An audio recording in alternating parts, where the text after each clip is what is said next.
Alkohol. 20 zanimljivih činjenica koje niste znali.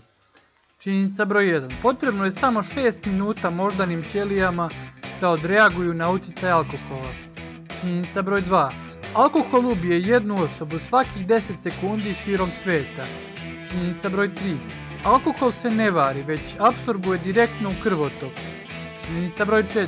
48% svjetske populacije starije od 15 godina tvrdi da nikada nije konzumiralo alkohol.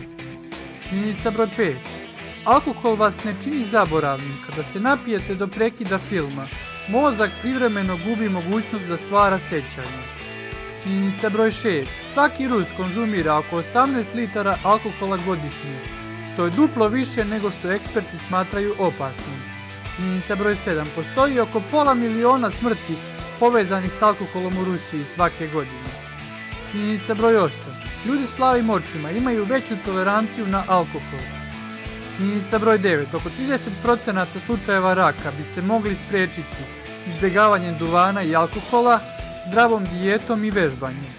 Činjenica broj 10. Pivo nije smatrano za alkoholno piće u Rusiji do 2013. godine.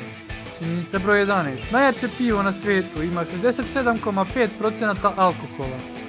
Činjenica broj 12. U Velikoj Britaniji legalno je za djecu preko 5 godina da piju alkohol kod kuće ili drugim privatnim prostorijama. Činjenica broj 13. Amsterdam plaća alkoholičarima u pivu da čiste ulice, 5 limenki piva za dan rada plus 10 eura i cigarete. Činjenica broj 14. Američka vlada je otrovala alkohol 20. i 30. godina, ubivši preko 10.000 ljudi. Činjenica broj 15. U profesionalnom streljaštvu alkohol se smatra doping sredstvom zato što vas opusta i usporava srčani ritam što vas čini precizniji. Činjenica broj 16. Krajem 19. veka milioni američke djece su učili u školi da samo probanjem alkohola može doći do slepila, ludila ili spontanog paljenja.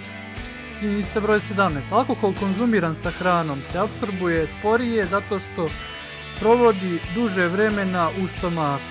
Činjenica broj 18. Aleksandar Makedonski je jednom održao takmičenje u piću među svojim vojnicima. Kada je bilo završeno, 42 ljudi je umrlo od trovanja alkoholom. Činjenica broj 19. Sigmund Freud je predlagao kokain za liječenje depresije, alkoholizma i zavisnosti od morfijuma. Činjenica broj 20. Ukoliko ne pijete jedan mjesec, poboljšat će vam se funkcija jetre, smanjiti krvni pritisak i smanjiti rizik od bolesti jetre i dijabetesa. Za više videoklipova pretplatite se na kanal Pantopedija.